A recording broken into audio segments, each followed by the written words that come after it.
por estarmos mais uma vez com uma das lições da nossa escola bíblica dominical.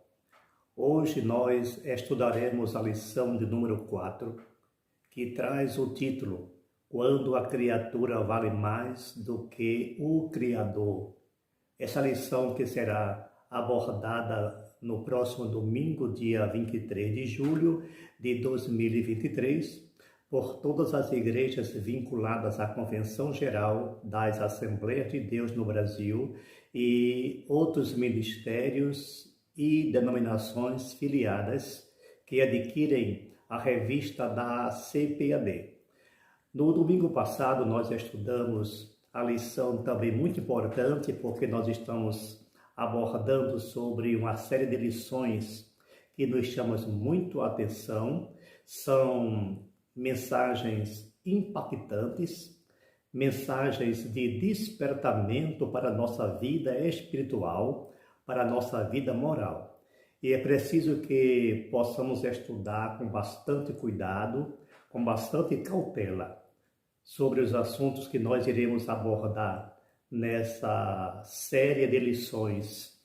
No domingo passado, quando nós vimos a respeito do perigo do ensino progressista, e hoje nós estamos tratando de uma sequência, evidentemente, que observamos a valorização extremada do homem, do ser humano, colocando-se acima do eterno, acima do grande.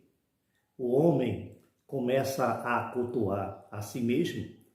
É isso que nós vamos começar a observar nessa lição importantíssima.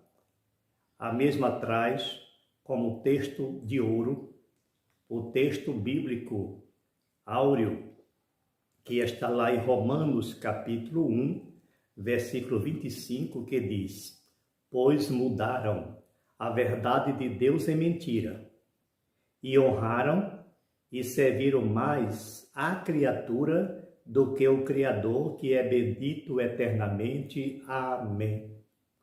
Eu vou lembrar que nunca se deve adorar, honrar e cultuar a criatura, unicamente ao Criador.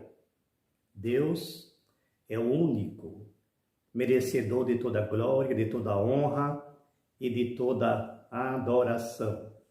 A verdade prática nos traz o seguinte: a exaltação da criatura acima do Criador é a usurpação da glória divina pela mentira e vaidade humana.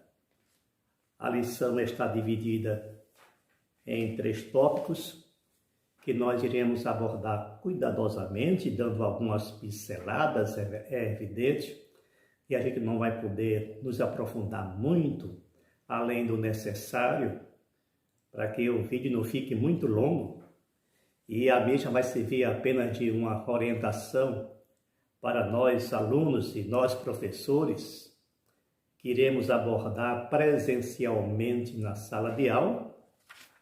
Então, o primeiro item diz o seguinte: o desprezo à verdade. O item 2, a revolução do pensamento humano. Até parece lindo o título. Aliás, o título é em si lindo, mas o que nós vamos observar nesse contexto é algo surpreendente. Item 3, tipos de auto-idolatria, ou seja, quando a pessoa idolatra a si mesma. É uma forma de narcisismo. A lição ela está baseada em Romanos, no capítulo 1, do versículo 18 até o 25, quando Paulo começa a abordar sobre esse assunto, desse primeiro capítulo, depois dele fazer uma apresentação da sua missão aqui na Terra, e começa logo com uma advertência muito severa. Ele começa mostrando para as pessoas, para os leitores da sua epístola, para que ele foi chamado e quem ele era. E o que eu acho interessante na introdução dessa epístola aos Romanos, como ele faz em quase todas as suas epístolas, com a sua saudação costumeira, ele diz: Paulo, servo do Senhor Jesus Cristo, que é a tradução que está na nossa Bíblia, na nossa versão. Mas quando a gente observa lá no original, a gente vê que a palavra que foi traduzida como servo, no grego está doulos. Doulos é, sem dúvida alguma, escravo. Observa bem isso, a importância do termo, da palavra Paulo, escravo do Senhor Jesus Cristo. Por que é que Paulo se apresentou assim? Usou esse termo doulos. Porque Paulo, ele sabia muito bem, ele conhecia muito bem qual era a posição de um escravo. Qual era a condição de um escravo? O escravo era comprado. Então, todos nós fomos comprados pelo Senhor Jesus Cristo através do seu precioso sangue, tornando-nos propriedade dele, do Senhor Jesus. E Paulo sabia que o escravo era comprado e o escravo era propriedade do seu dono. O escravo, ele não tinha vontade própria, ele só fazia o que o seu proprietário mandava, ele obedecia na íntegra ao seu dono. Então, a colocação de Paulo é muito importante. Agora, algo severo que o apóstolo Paulo começa a dizer, que já está justamente lá no primeiro item da nossa lição, que diz o desprezo à verdade. E ele começa a abordar sobre a impiedade e a injustiça. Observa aí esse detalhe importante. Nessa epístola, o apóstolo Paulo aborda justamente sobre isso. Ele começa com uma narrativa sem precedente, mas contundente, incisiva, muito taxativo nessa epístola, quando ele diz, no versículo 18, porque do céu se manifesta a ira de Deus. Sobre qual ira? Sobre que motivo? Sobre o que a ira de Deus é manifesta? Sobre a impiedade e sobre a injustiça. E diz mais. E diz o porquê dessa ira de Deus, onde ele fala, porque o que Deus se pode conhecer nele se manifesta, porque Deus lhe manifestou. Porque as suas coisas invisíveis, desde a criação do mundo, tanto o seu eterno poder como a sua divindade se entende e claramente se veem pelas coisas que estão criadas, para que fiquem inexcusáveis. E na sequência, porquanto, tendo conhecido a Deus, não o glorificaram como Deus, nem lhe deram graças, antes, em seus discursos se desvaneceram e o seu coração insensato se obscureceu. Dizendo-se sábios, tornaram-se loucos e mudaram a glória de Deus incorruptível em semelhança de imagem de homens corruptíveis e de aves e de quadrúpedes e de répteis. Pelo que também Deus os entregou às suas concupiscências do seu coração, à imundícia, para que desonrassem o seu corpo entre si. Observe esse detalhe. Pois mudaram a verdade de Deus em mentira, e honraram e serviram mais a criatura do que o Criador, que é bendito eternamente. Amém. E se vocês lerem na sequência os versículos 26 e 27, que não é nem bom a gente comentar agora, mas leiam em casa, vocês devem estar com a sua Bíblia na mão, observa aí. Aí vocês vão começar a descobrir o porquê da perseguição à palavra de Deus, e porque estão querendo ou estão tentando reescrever a Bíblia, fazer uma Bíblia, apagando essas coisas semelhantes ao que está aqui e escrevendo ao modo deles, acabando com o original. Principalmente eles vão apagar os versículos 26 e os versículos 27 desse mesmo capítulo, Romanos capítulo 1, versículos 26 e 27, e vocês vão ler aí e observa cuidadosamente. Bom, mas aqui no subitem A, diz a impiedade e a injustiça. Lá no original, a palavra impiedade, a palavra grega é azébia. É a mesma coisa que falta de religião, irreligiosidade ou ausência de culto, é o que remota essa palavra. E a palavra injustiça, também na língua grega, é adikia. Adikia é algo que não é correto, sem retidão. A pessoa que não está seguindo os ditames bíblicos. Então foi sobre essas coisas que se manifesta ou se manifestou a ira de Deus. Ora, o cálice pleno da ira de Deus será manifestada sobre toda a raça humana durante a grande tribulação.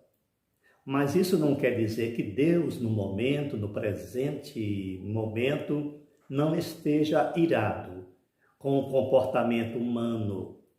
E ele pune não assim com toda a intensidade, mas a raça humana está sempre sendo punida mediante esse abandono à criatura e voltando às práticas tão primitiva e tão negra da vida humana, que às vezes Deus ele é obrigado a manifestar essa ira de imediato. Mas lembre que a ira de Deus está sendo reservada para aquele grande dia.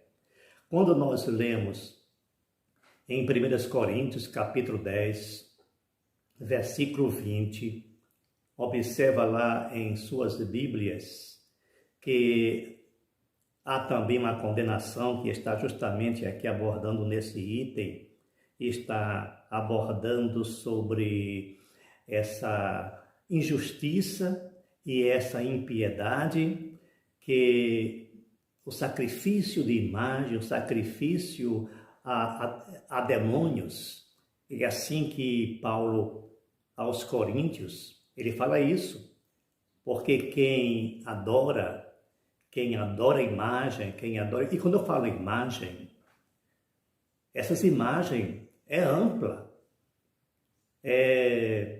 inanimadas, mas também são animadas, são imagens de seres.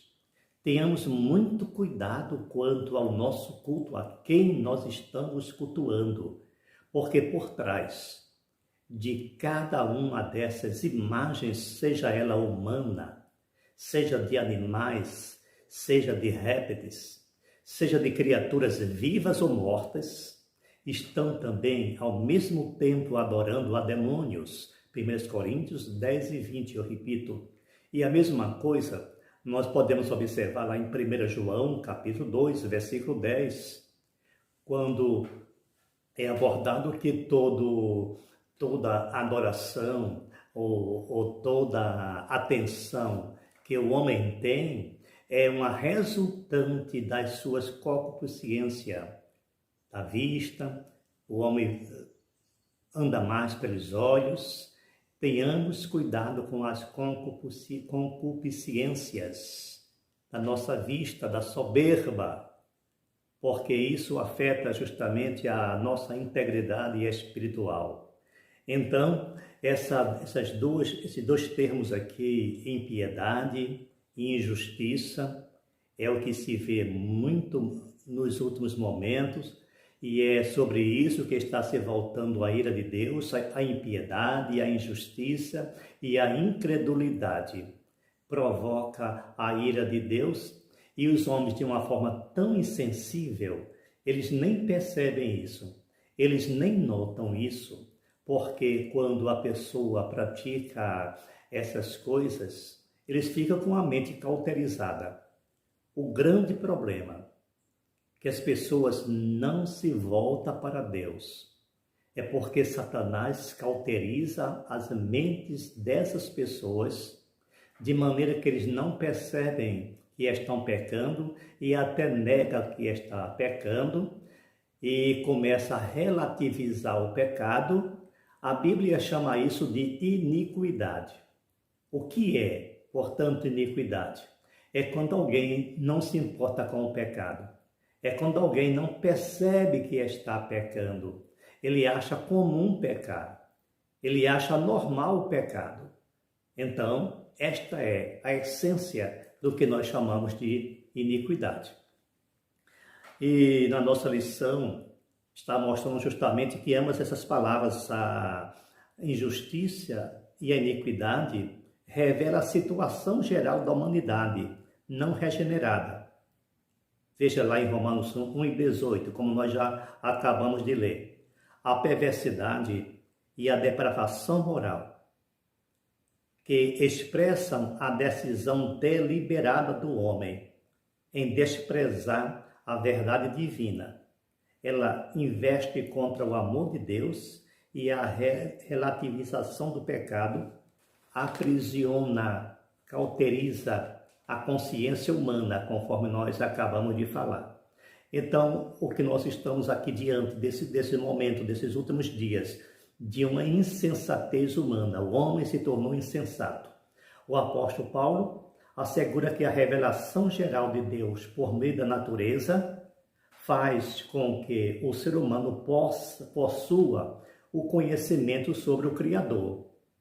Deus se revela através da natureza. Todo mundo sabe que Deus, Ele é o eterno, o perfeito, o único Criador de todas as coisas.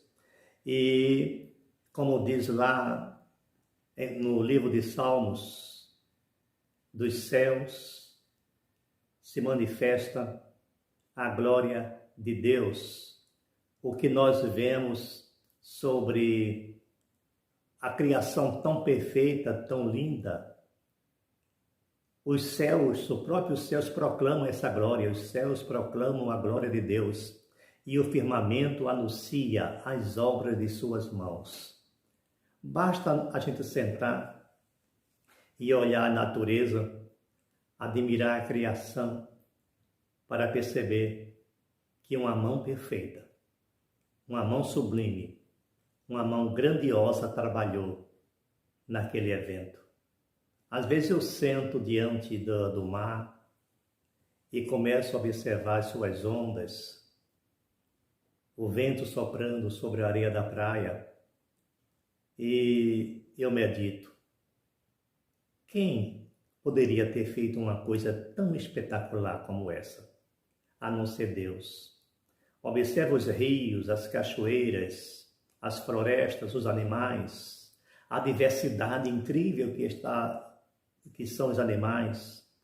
E depois nós começamos a olhar para dentro de nós mesmos, sim, do nosso corpo. Se nós observarmos como funciona o corpo de um ser humano, uma perfeição sem precedente, não tem outra alternativa senão glorificar a esse Deus tão sublime. Agora, o triste para Deus é quando pessoas não percebem isso, pessoas não notam esta grandeza, porque o homem se tornou insensato. E diz aqui o texto, eu vou ler literalmente: não obstante mesmo em contato diário com essa revelação, o homem iníquo não glorifica a Deus nem lhe rende graças. Em lugar de reconhecer o Criador, o ser criado age como se fosse criatura e se comporta como se fosse divino, por causa das especulações pretensiosas do seu coração e da sua auto-idolatria. Tanto o seu raciocínio quanto o seu intelecto em relação à verdade tornam-se inúteis. Suas ideologias rejeitam, pervertem e substituem a verdade de Deus pela mentira do homem. Observa isso. Trocam a verdade de Deus pela mentira do homem. Então, Deus dá um dito e o homem diz, não é assim. Deus escreve, o homem diz, está errado. Vamos reescrever. Deus escreve e o homem diz, vamos apagar e fazer outro. Isto é uma afronta tremenda ao grande. Uma afronta tremenda ao Criador. O subitem 3 da lição, culto à criatura. Olha como se vê isso. Como se vê nesses últimos dias, esses últimos momentos, o homem cultuando a si mesmo, que também é uma forma de idolatria. O que eu acho interessante, prezados irmãos, diletos amigos, é que muitos evangélicos, desculpem a minha clareza, a minha sinceridade, muitos evangélicos, não é que eu concorde com nenhum dos dois, costuma a criticar, a zombar, a perseguir uma certa religião cristã, chamando-a de idólatra. E diz que adora a imagem, adora isso, adora aquilo. Tudo bem, eles podem estar errados, mas você também. Primeiro, você está errado pela crítica não construtiva. Segundo, você está errado porque muitas vezes essas pessoas são idólatras e não percebem. Às vezes eles são idólatras de si mesmo. É que a lição aqui chama de auto-idolatria.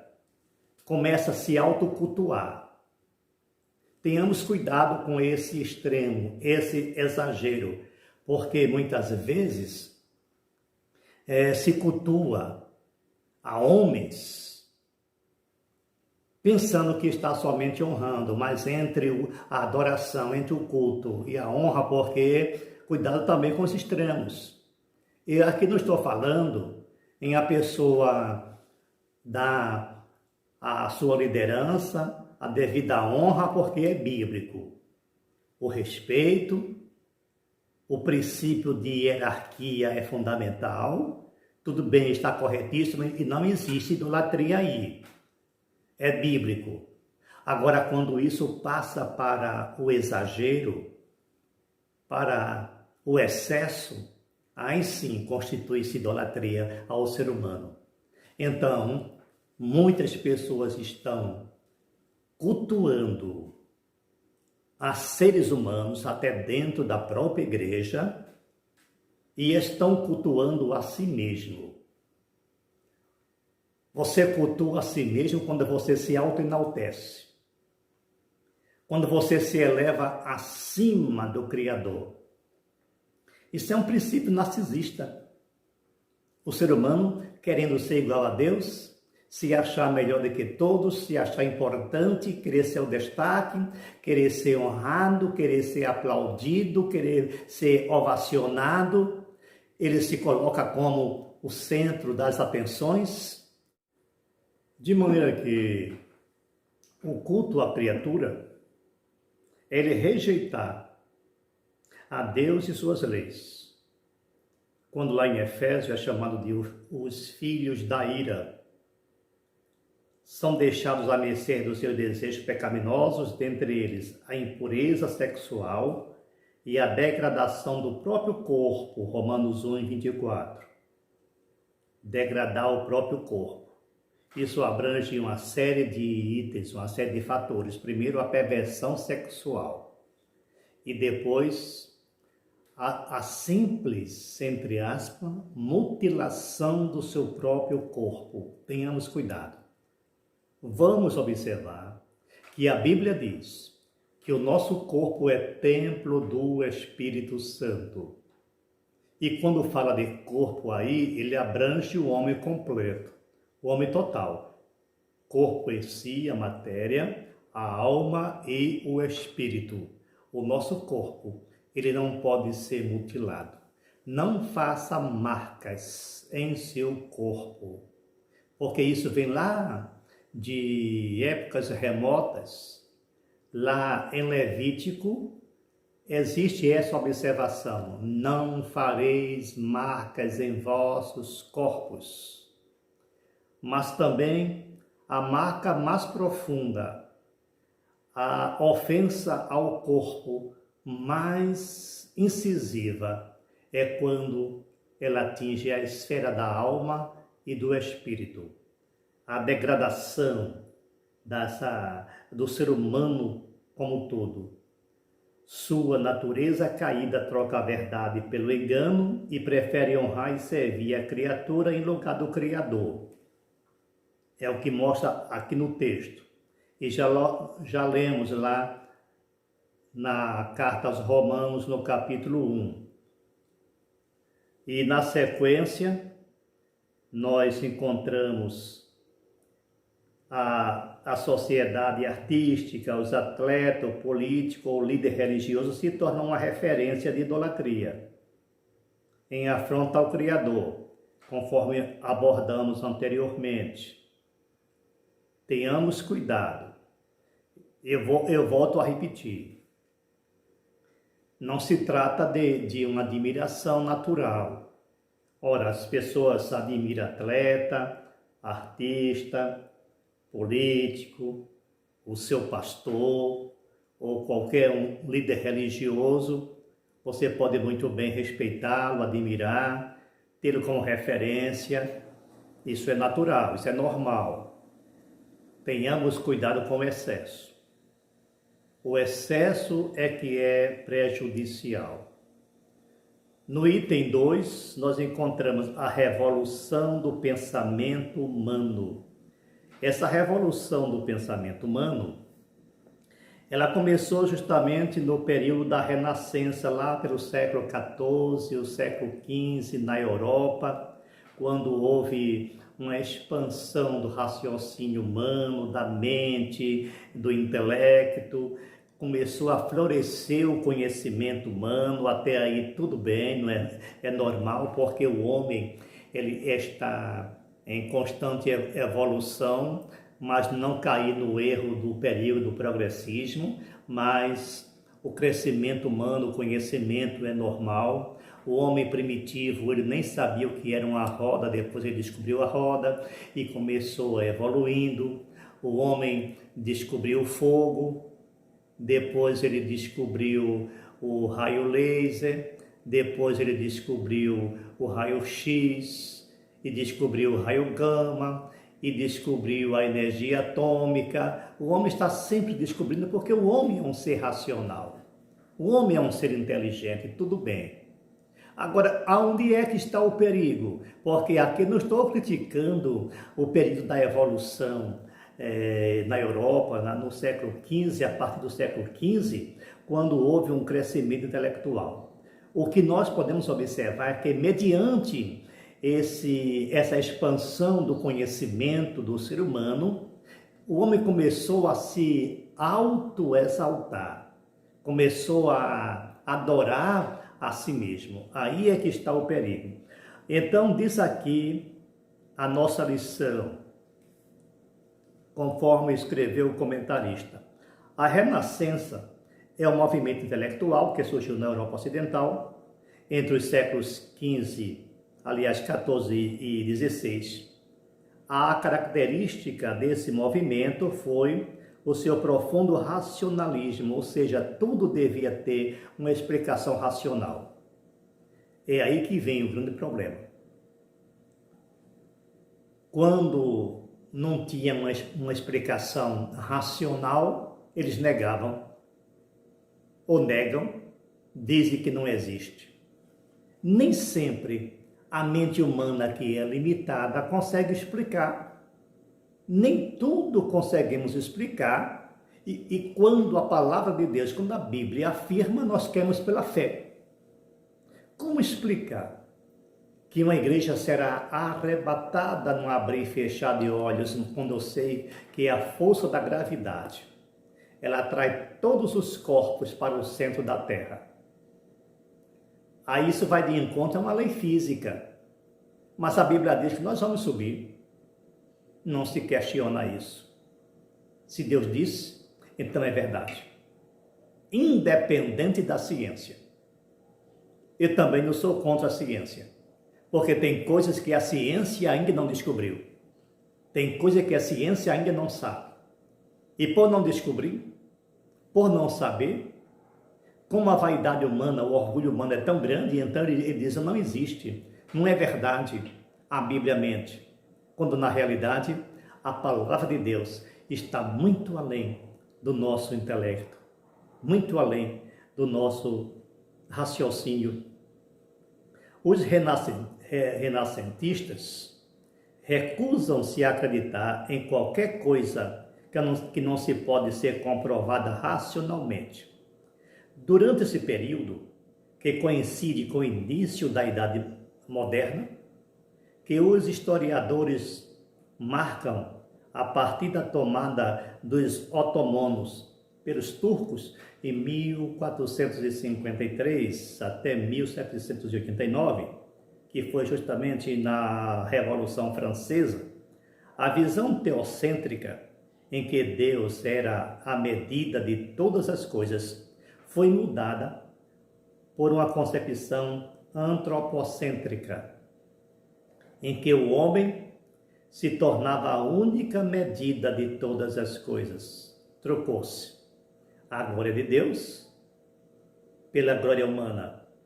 No lugar de ver o mundo a partir das lentes do Criador, os homens passaram a enxergá-lo a partir das lentes da criatura. Assim, surgiram os primeiros efeitos do processo de secularização da cultura, quando a vida social passou a ceder o espaço para o racionalismo. O que é racionalismo? É quando as pessoas só entendem, só acreditam quando há uma explicação racional. Observa, a fé, eu não posso dizer que a fé é irracional, mas muitas coisas na Bíblia estão além do nosso raciocínio e por isso eu acredito, porque a mente do ser humano, a mente da criatura, ela é restrita, ela é resumida quando Deus tem uma mente muito além do que nós podemos pensar e imaginar. No item 2, nós encontramos o que nós chamamos de humanismo, que começou na Itália, a princípio do humanismo, lá no século XV. Para o movimento humanista, a ética e a moral dependem do homem. Sabe o que é isso? Relativismo. A questão de moral, a questão de ética, para esses pensadores, depende do local, depende da cultura, depende do ponto de vista, depende disso, daquilo, depende daquilo. Quando a moral e a ética são valores absolutos. E, na sequência, o iluminismo e pós-modernismo. O pós-modernismo é a época em que nós nos encontramos, é o momento atual. O iluminismo surgiu na Europa entre os séculos XVII e o século XIX. Seus adeptos rejeitavam a tradição, buscavam resposta na razão, entendiam que o homem era o senhor do seu próprio destino e que a igreja era uma instituição dispensável. Em resumo, tudo isso aqui só tem uma explicação. Rejeitam a palavra de Deus e acreditam mais no homem do que em Deus. É uma desconstrução dos valores bíblicos, simplesmente isso. O homem, desde o século XV, quer dizer, o homem sempre foi um oponente a Deus. Agora, isso se intensificou a partir do século XV, eu posso assim dizer, na Europa, através desses movimentos todos, desta evolução, entre aspas, eles começaram a acreditar que o homem ele tinha muito mais valor do que a palavra de Deus, do que o próprio Deus. Ou seja, eles até negavam a existência de Deus. Muitos até negam, de maneira que eles estavam apenas valorizando o ser humano e colocando acima do Criador, do Eterno, do Perfeito e do Justo. São movimentos que começou a relativizar tudo. É como diz o grande físico, tudo é relativo. Não, tudo não é relativo. Desculpem, Einstein, nem tudo é relativo. A ciência pode ser relativa, a matemática pode ser relativa, qualquer coisa pode ser relativa, menos a palavra de Deus, menos a moral, menos a ética. Pecado é pecado e nós não podemos relativizar o pecado. Falamos isso no vídeo anterior, na semana passada. O pecado, ele é pecado em todas as épocas, em todos os lugares, em todas as culturas. Nós não podemos dizer que algo é relativo. A cultura em si pode até mudar, mas a moral não. O caráter não. A palavra de Deus não. Ela permanece inabalável. A palavra de Deus continua sendo verdadeira ontem, hoje e eternamente. Na sequência, nós temos o item 3, fala da tipos de auto-idolatria.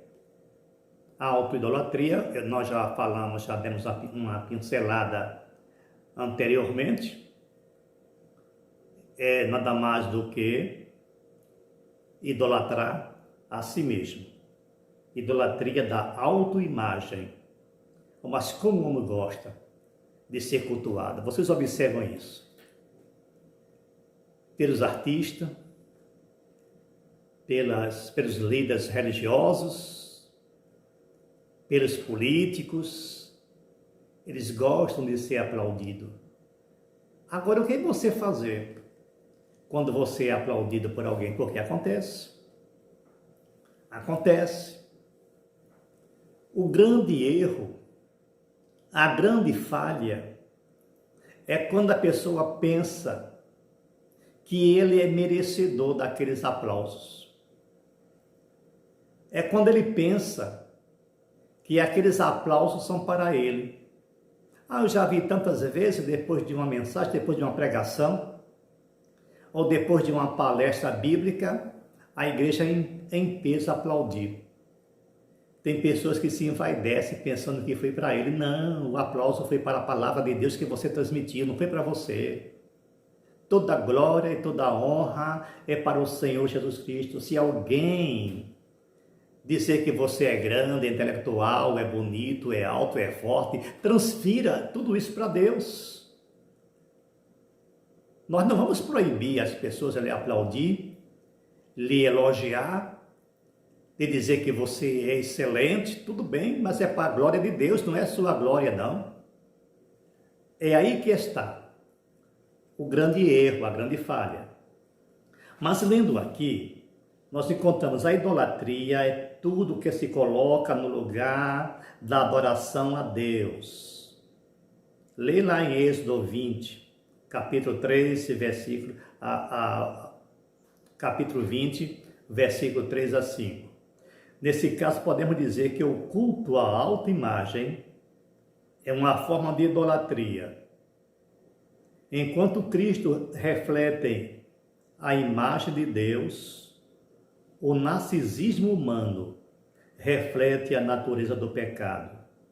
O apóstolo Paulo retrata o homem caído como uma pessoa egoísta, amante de si mesma, avarenta, amante do dinheiro, odiosa, sem amor para o próximo, rebelde, sem amor para com Deus e hedonista, amante dos deleites.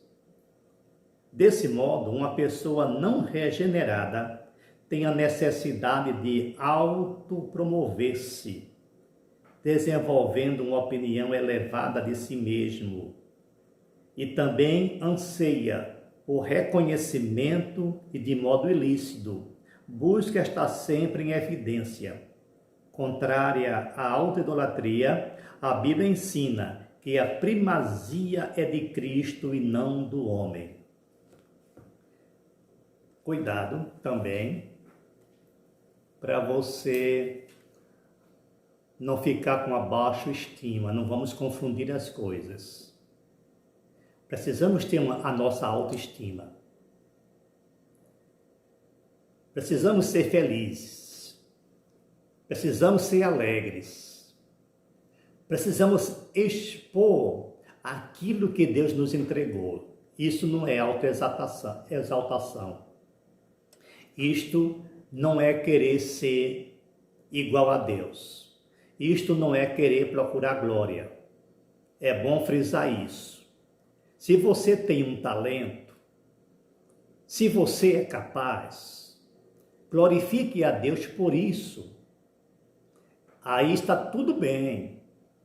Quando você reconhece, quando nós reconhecemos que o que nós temos e o que nós somos vem de Deus e que a glória é para Ele, até aí tudo bem.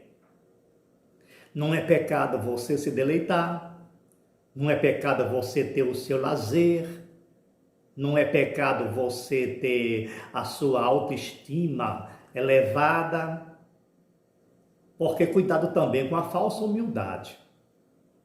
Porque muitas vezes a pessoa, um exemplo, você tem conhecimento de um certo assunto e você chega a dizer, não sei de nada. Sabe sim, Deus te deu conhecimento, porque seria até uma falta, querer fingir que é humilde, é falta de humildade. Porque às vezes para ser aplaudido, para ser reconhecido, isso é uma tática, é uma estratégia. Alguém diz, olha, eu sei muito pouco, mas o pouquinho que eu sei, eu vou lhe transmitir, quando ele sabe muito. Isso é falsa humildade. Se você sabe, diga que sabe. Agora só que você tem que reconhecer que o que você sabe é de Deus. O que você tem é de Deus. Não aceite adoração e nem se autoadore. Reconheça em Deus toda honra, toda glória, todo louvor, porque é Ele quem te dá a inteligência, é Ele quem te criou, é Ele quem te dá o conhecimento, porque toda ciência, todo conhecimento vem de Deus. Todo extremo é prejudicial. Eu costumo abordar isso. Cuidado com os extremos. O subitem 2 fala idolatria no coração. O coração se refere às emoções, à vontade e ao centro de toda a personalidade. Ele também é descrito como enganoso e perverso. Está lá em Jeremias 19, 17 e 9. Pois do seu interior saem os maus pensamentos, as imoralidades, a avareza, a soberba e a insensatez. Em vista disso, Deus condena a adoração de ídolos no coração. Veja o que nós falamos anteriormente. Infelizmente, algumas pessoas chegam a aparentar que adoram a Deus, mas na verdade servem a ídolos em seus corações. E quando eu falo em ídolos, abrange tudo. Ídolos humanos, vivo também. Tenhamos cuidado. Cuidado com o excesso. Grava bem, isso é para decorar mesmo. Cuidado com o excesso. Respeite, admire, honre, mas cuidado com o excesso. Deus Quer dizer, as pessoas adoram a criatura e Deus fica de lado, que é uma pena. E também existe a idolatria sexual, a falha no controle dos impulsos sexuais. Olha, o sexo não é pecado quando ele é realizado no casamento. O sexo é divino, foi Deus quem criou. A procriação é feita através do sexo. Agora, o que acontece? Cuidado com o descontrole dos impulsos sexuais. Como diz aqui a lição, olha, a falha no controle dos impulsos sexuais está associada à sensualidade. Lá em Romanos 1:27, quando nós lemos, imoralidade e libertinagem, a concupiscência da carne caracteriza quem é dominada pelo pecado sexual.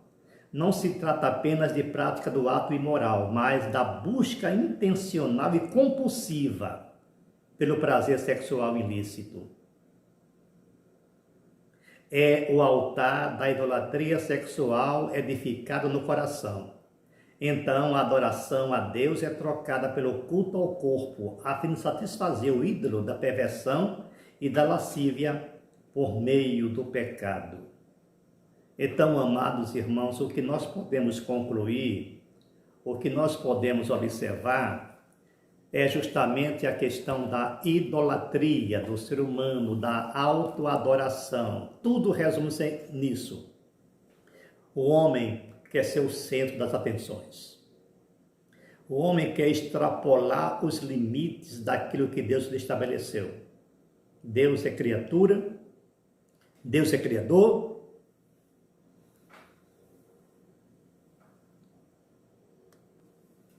O homem é criatura, não se adora a criatura, se adora ao Criador, não se cultua a criatura, se cultua ao Criador. E esta é a mensagem que a lição traz. Independente da filosofia, da explicação humana, da forma como se encara, tudo é relativo para esses pensamentos humanistas e para esses iluministas, para esses pós-modernistas, mas lembre-se que o caráter da pessoa, ele tem que ser mudado à semelhança de Cristo, e isso tem que ser absoluto. O erro, ele é absoluto, ele não é relativo. Não posso dizer ontem era errado, mas hoje não é não, porque o homem faz muito isso. O homem desmancha a lei, o homem diz, olha, antes era errado, mas vamos consertar que agora vai ser certo. Antes era assim, mas agora, gente, tenhamos palavra. Sejai o vosso falar sim, sim e não, não. A gente vê isso até na justiça. A gente já observou tanto isso, até na justiça. Não, vamos desmanchar isso, vamos fazer agora sim, porque antes era, agora não é mais. Antes era errado, agora é certo. E quando a gente leva isso também para a ética humana, para a palavra de Deus, a palavra de Deus era verdadeira ontem, agora não é mais. Isso é uma forma estúpida de relativismo. Vamos fugir desses princípios e aprender que a palavra de Deus, ela é imutável e que Deus é o único agente, o único elemento merecedor de toda glória e de toda honra. Tenhamos isso em mente para vivermos bem e felizes com o nosso Deus. Que o Senhor vos abençoe. E que a palavra de Deus seja uma constante em vossos corações. Até o próximo vídeo, a lição de número 5. Amém?